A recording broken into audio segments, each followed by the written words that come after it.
Welp, you guys did it. The first video did well enough for me to actually make a second one, and all that I have to really say is I cannot thank you all enough for this. I really wanted to expand this world, but the only thing that was holding me back was the reception to it, and from what I'm seeing, you guys are loving it a lot. What's crazy about this is, if I'm correct, it's actually tracking better than some of my other videos I posted since I got back. So yeah, I'm going to be sticking with this for a while now. But before we get into the storyline, I need to let you all know about some things. Firstly, if you want some info on what's going on, there's a link to the first video in the description, and the eventual playlist for the series whenever I make it. Secondly, a lot of the character sprites used in the series are ended versions of this avatar creator on Picrew, or some other artists who decided to chip in on this project, so go show them some love along with the music, which is also in the description.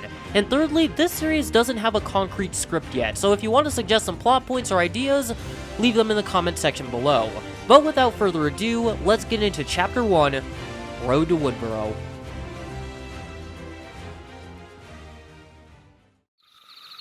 Our story begins in the middle of the night on an island full of sheep, all of them munching on grass and such until a portal opens up in the sky, before a blue bolt of energy that looks a lot like a comet rockets out of the portal and crashes into the field, creating a cloud of dust and sparks which slightly dissipate before the screen fades to black. We then cut to the first-person perspective of someone waking up, looking up at the blue morning sky before a sheep looks down at him, which obstructs his view before he quickly shouts and backs away. The boy looks around with a confused expression before looking down at his hands, which are porcelain white, and it's pretty obvious that he is confused out of his mind about what he's looking at. Now, I know his design looks a little weird, so let me explain why he looks like a ghost. Now, you guys don't know this, but this is actually my first drawing that I have ever made, and like Stitchcraft, he was drawn for a completely different project, one of my books. There's going to be a story reason on why he looks the way he does in this series, but for now we'll just leave that as a mystery. He then moves his hand to his chest, trying to grab something that isn't there as he looks down, realizing that whatever he's looking for is gone as a panicked expression begins to form on his face. He begins to look around the area, asking aloud where his mom's necklace is before we switch to the perspective of something in the forest, watching our main character panic for a little bit before the object shoots towards him,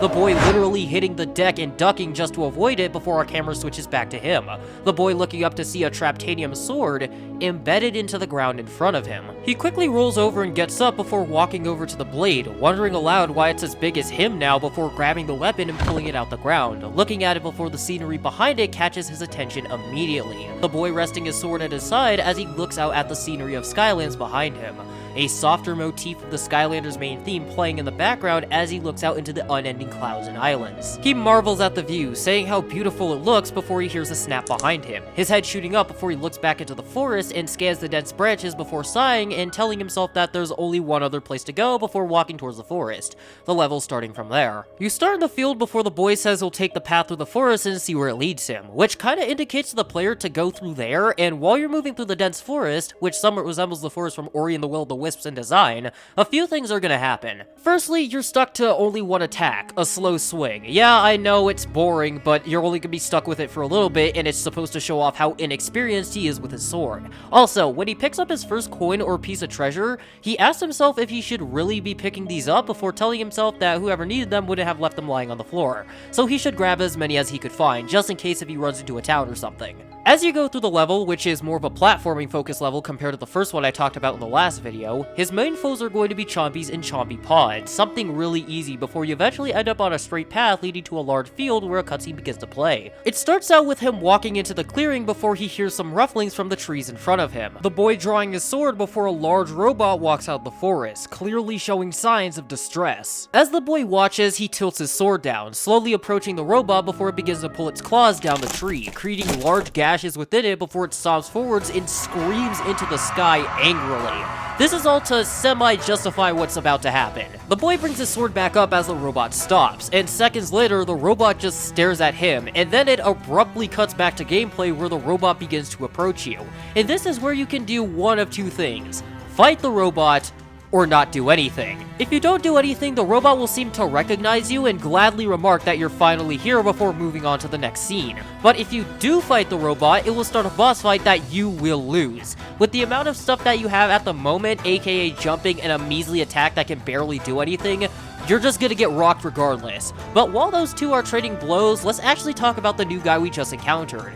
Cyclops. Now, if you all saw the community post I made a while back, Cyclops is the new giant that makes an appearance in the story, and because of this, the boss fight is going to act in a way similar to the evil Skylanders minions from the first game, which they should have brought back in some shape or form because fighting other Skylanders like that looks really fun. Anyway, Cyclops has 3 different attacks at this point in the game. His X attack, where he swings his claws around that do damage you would expect from a giant, and during his boss fight, he will do it 3 times before stopping and giving you a second to do some damage. The second attack is where he shoots a giant laser out of his eye, which he has to charge up before firing, and depending on how long he charges the attack up, the area of effect will get bigger, which is how it works exactly in the fight. And finally, his third attack is him slamming his hands into the ground before creating an explosion that you can move around before releasing the button, which causes it to explode. Think of it like Snapshot's third attack, but instead of it doing damage as you move it around, it will just move around before exploding, and when he uses the attack in the boss fight, he will use it as an instant win move, either using it when his health reaches 75% or our main character health is red.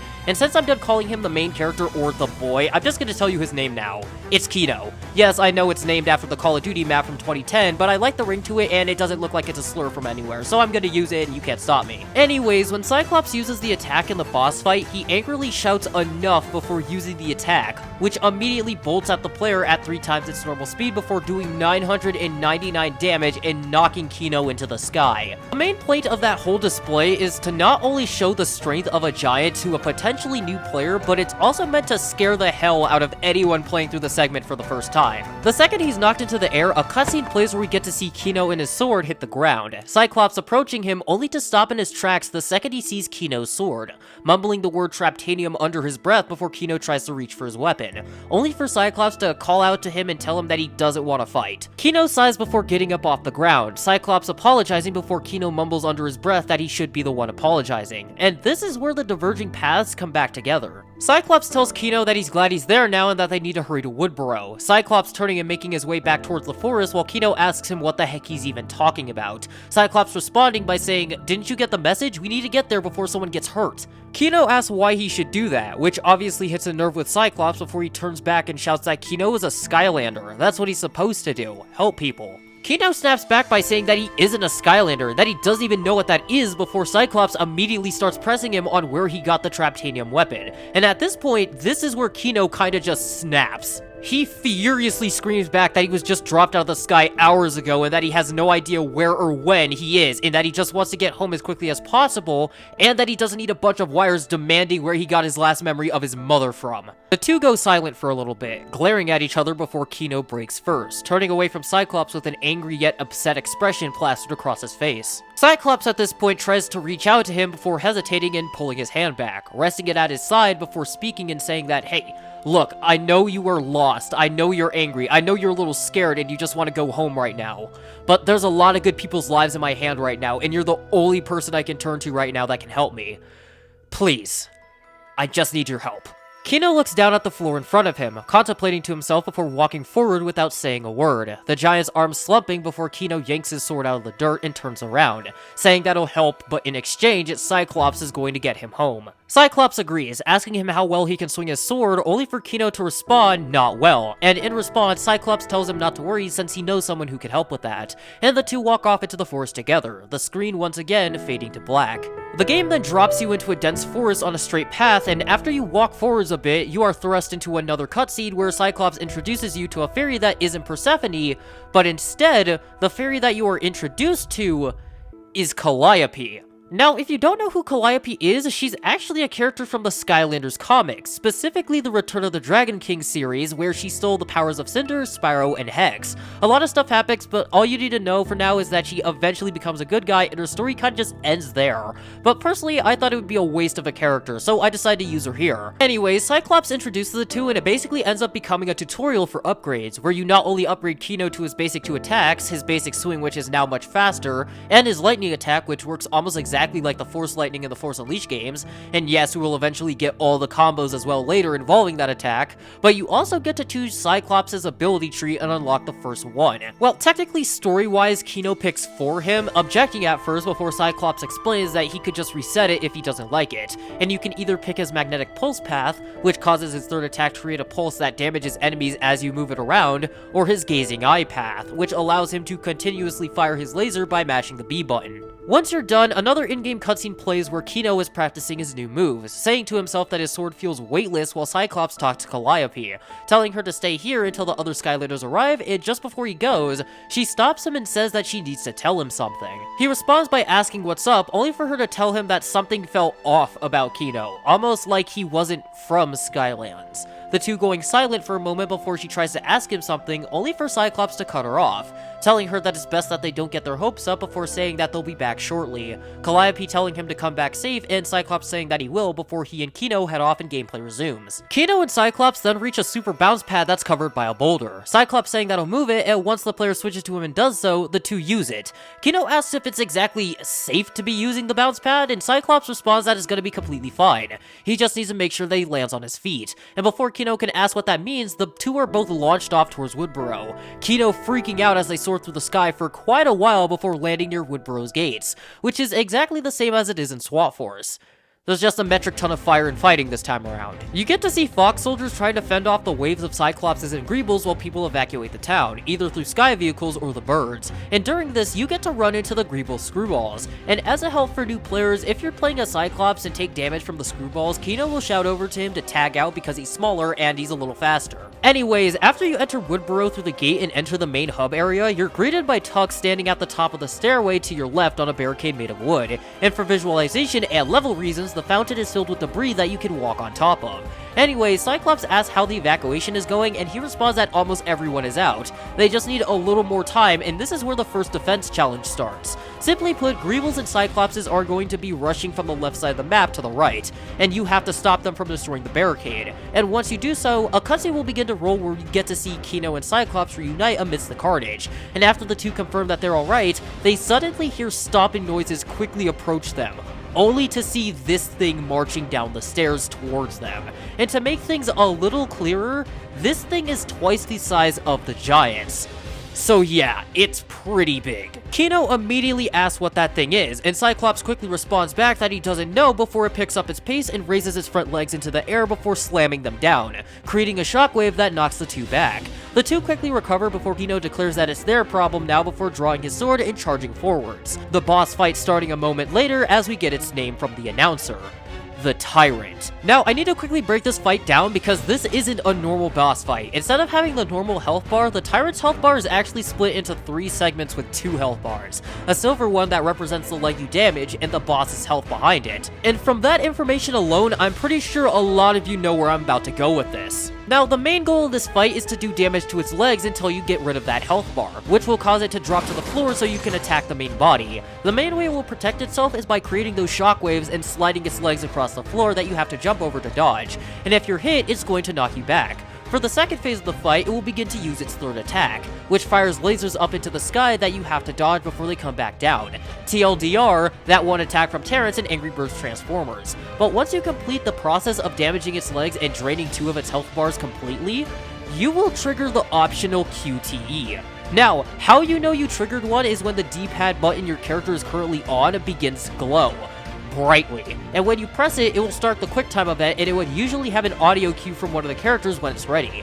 This is the main reason why I want you to be locked to certain Skylanders during missions, because you need certain characters to do this cool stuff. If you trigger this one, Cyclops shouts to Kino that he has an idea, Kino shouting back that he's with them before the two charge forwards, Cyclops leading it and it playing out the same way it does to Choji and Choza's QTE from Ninja Storm 3. The two dodge and weave through its attacks as you press the necessary buttons before Cyclops reaches it first, where the game prompts you to press the B and X button. Cyclops blasts away its legs and causes it to fall before rocking it so hard that it destroys the third health bar's shield, knocking it back up and stunning it. Kino shouts out that he's ready, catching up to him before Cyclops scoops Kino up with the same hand that he punched the Tyrant with and launches him into the sky. And in this moment, Kino unlocks his Thunderous Dash ability, if you didn't already get it, becoming a bolt of electricity and rocketing up into the air as you mash the B button before he stops above the chain of lightning he created. The Tyrant in the center of the jagged spiral and electricity radiating off of Kino's body before you press the X button and launch towards the ground,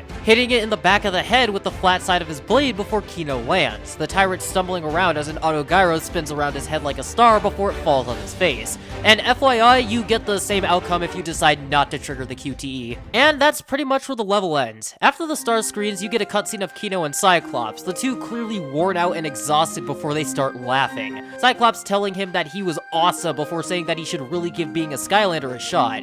Kino reluctantly responding that he'll think about it before they hear another mechanical whir. Cyclops asking what now before a shield juggernaut drops out of the sky. I know that a lot of you lore guys have a lot of questions right now, and don't worry, it will all be explained soon, but the shield juggernaut wastes literally no time by aiming at Cyclops. But just as he's about to fire, Kino jumps in the way and tries to block it with his sword, only for the blast to knock him onto the ground. Cyclops watching the whole thing in horror, and just as he's about to retaliate, two fireballs immediately crash into it from Kino's direction and knocks it onto his back. Cyclops turns to face whoever shot the fireball, his eye glowing hot red, only for him to completely stop, looking back with shock on his face, only for us to cut to Kino, looking up at something before we switch to his first-person perspective, his eyes blurry as someone tells him not to worry and that he did good work before Kino eventually passes out.